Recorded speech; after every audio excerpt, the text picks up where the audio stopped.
नमस्कार। साहित्य तक के बुक कैफ़े में मैं जयप्रकाश पांडे आप सभी का स्वागत करता हूँ। एक दिन एक किताब में आज जिस पुस्तक के साथ मैं उपस्थित हूँ उसका नाम है सत्ता का मोक्ष द्वार, महाभारत। महाभारत सत्ता का मोक्ष द्वार है। लेखक यह कहना चाहते हैं, इसके लेखक हैं मुकेश भारद्वाज। मुकेश भारद्वाज पत्रकार हैं, सांस्कृतिक पत्रकार के रूप में उनकी एक बड़ी पहचान है। इंडियन एक्सप्रेस से उन्होंने शुरू की नौकरी और बतौर पत्रकार बढ़ते बढ़ते जनसत्ता के कार्यकारी संपादक बने। इस दौरान सांस्कृतिक पत्रकारिता कला क्षेत्र में उन्होंने एक अपनी खास पहचान बनाई और बेबाक बोल करके साप्ताहिक स्तंभ में लिखा। सामाजिक, भौगोलिक, आर्थिक और सांस्कृतिक विषयों पर उनके लेख जनसत्ता में लगातार छपते रहे। कोरोना काल में जब पूरा देश बंद हो गया था लॉकडाउन में पहले दौर में, तब महाभारत और रामायण के पात्रों को उन्होंने नए दृष्टि से देखना शुरू किया और इस पुस्तक को लिखने के पीछे उनकी यह सोच थी कि आखिर भारत सरकार की वह कौन सी व्यवस्था थी जिसके चलते पहले लॉकडाउन के दौरान तमाम चैनलों पर रामायण और महाभारत सीरियल का प्रसारण किया गया। उनका कहना है कि महाभारत और रामायण के सीरियल को दिखाने के पीछे सिर्फ और सिर्फ एक मकसद इस सरकार का यह था कि वह आम जनता का ध्यान पौराणिक पात्रों की तरफ मोड़ना चाहती थी।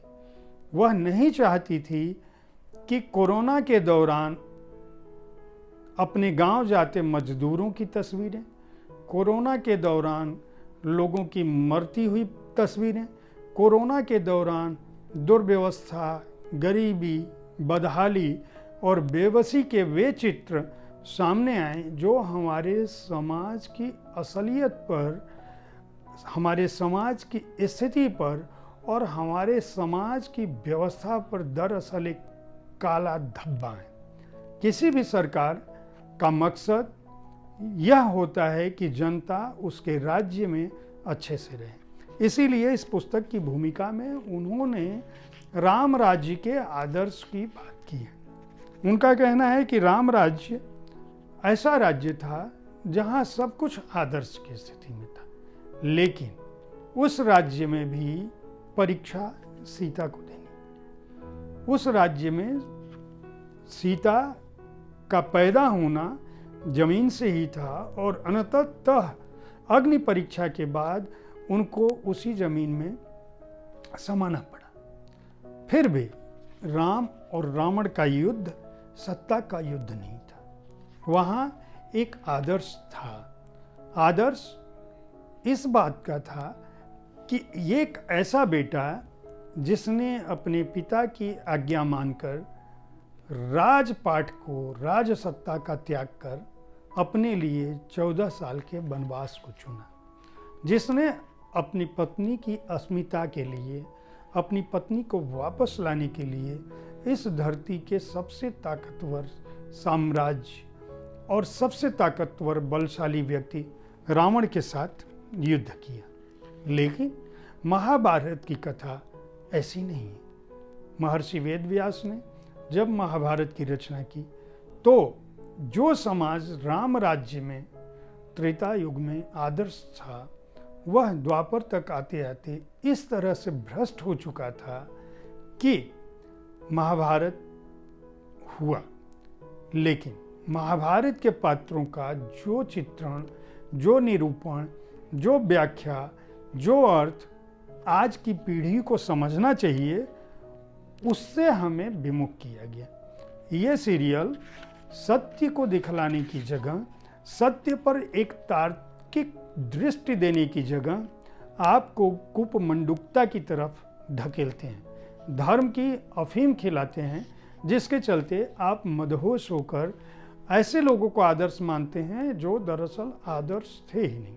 यह मेरी बात नहीं है, मुकेश भारद्वाज जी अपनी इस पुस्तक में महाभारत सत्ता का मोक्ष द्वार में यही कहने और स्थापित करने की कोशिश करते हैं। इस पुस्तक में उन्होंने अलग अलग चैप्टर में द्रौपदी से लेकर, कुंती से लेकर, कर्ण से लेकर, युधिष्ठिर से लेकर, यहाँ तक कि श्री कृष्ण से लेकर, अभिमन्यु से लेकर अलग अलग पात्रों के बारे में उनका एक दार्शनिक और तार्किक विवेचन किया है। उनका यह मानना है, वो सवाल उठाते हैं कि जो नियम महाभारत में कृष्ण के लिए हैं वह कर्ण के लिए क्यों नहीं है, जो अर्जुन के लिए है वो युधिष्ठिर के लिए क्यों नहीं है।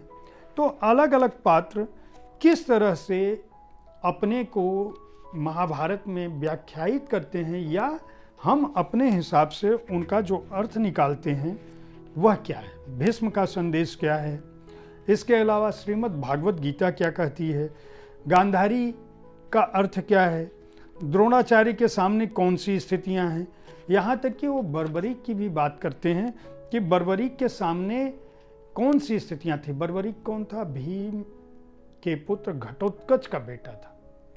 बर्बरीक को यह भीम को युद्ध में हराने के बाद यह 3 वरदान मिले थे कि वह युद्ध में जिसे चाहेगा वह पहला युद्ध में तर्कस अपनी तीर छोड़ेगा, वो उसके दुश्मनों को मार कर लेगा, दूसरा उन दुश्मनों की हत्या कर देगा। अब बर्बरीक अगर उस महाभारत के युद्ध में शामिल होने से पहले उसने अपनी माता से पूछा कि मैं जा रहा हूँ, महाभारत का युद्ध हो रहा है, मैं शामिल होना चाहता हूँ, तो उसकी माता कहती है कि तुम हारने वाले का साथ देना। श्री कृष्ण को यह लगता है कि अगर बर्बरीक इस युद्ध में शामिल हो गया और उसने जो हार रहा होगा, हारेंगे कौरव, उनका पक्ष ले लिया और तीर छोड़ दिया तो पांडवों की हत्या हो जाएगी, तो ये तो युद्ध अनंत काल तक चलता रहेगा और मेरे यहाँ पे होने का अर्थ क्या है। ऐसी स्थिति में उन्होंने क्या किया कि उसके साथ छल किया और एक ब्राह्मण का रूप धर के गए और बोले कि मुझे अपना शीश चढ़ा दो। बर्बरीक ने उस समय का आदर्श ऐसा था कि अपने शीश को काट कर दे दिया, लेकिन एक शर्त रख दी कि मैं तटस्थ रूप से इस युद्ध को देखना चाहता हूँ। श्री कृष्ण ने बर्बरीक के सर को एक पहाड़ की चोटी पर रख दिया जहाँ से वह पूरे युद्ध को देख रहा होता है, और पूरे महाभारत को देखने के बाद वह इस नतीजे पर पहुँचता है कि यह युद्ध दरअसल लड़ा ही नहीं जा रहा है। इस युद्ध में तो कौरवों की तरफ भी श्री कृष्ण हैं और पांडवों की तरफ भी श्री कृष्ण हैं, यानी चतुर्दिक कृष्ण की ही लीला है। और वह यह सोचता है कि अगर चतुर्दिक श्री कृष्ण की ही लीला है तो फिर इस युद्ध की आवश्यकता क्या थी। यदा यदा ही धर्मस्य ग्लानिर्भवति भारत की बात करने वाले हम लोग, आखिर नैतिक बोध क्या है। और इसके बाद चूंकि वह सत्य को देखा रहता है, इसलिए बर्बरीक को और इस बात का वरदान हासिल है कि उसकी भी पूजा की जाती है। महाभारत के अलग अलग पात्रों को, कुंती को, युधिष्ठिर को, द्रौपदी को, कर्ण को अपने ढंग से मुकेश भारद्वाज विवेचित करते हैं। ये दृष्टि तार्किक है, यह दृष्टि दार्शनिक है, यह दृष्टि आपको नीरक्षीर विवेक होकर अपने पौराणिक आख्यानों को समझने की दृष्टि देती है। अगर आप बिना किसी धर्मांधता के ज्ञान और विद्वता के आधार पर अपने ग्रंथों को समझना चाहते हैं तो इस पुस्तक को खरीद सकते हैं। वाणी प्रकाशन ने इसे प्रकाशित किया है और 166 पृष्ठ के इस पुस्तक का मूल्य 299 रुपये है।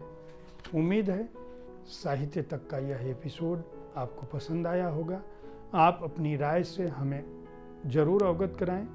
आप जो बातें बताते हैं उनसे हमें एक दिशा मिलती है, एक दृष्टि मिलती है। इसलिए आपकी कमेंट का, आपकी प्रतिक्रिया का, आपके पत्रों का हमें इंतज़ार रहता है। अगर आप प्रकाशक हैं तो आपकी पुस्तकों का स्वागत है। कल इसी समय ऐसी ही किसी एक पुस्तक के साथ मैं आपके पास फिर उपस्थित होऊंगा। तब तक के लिए धन्यवाद।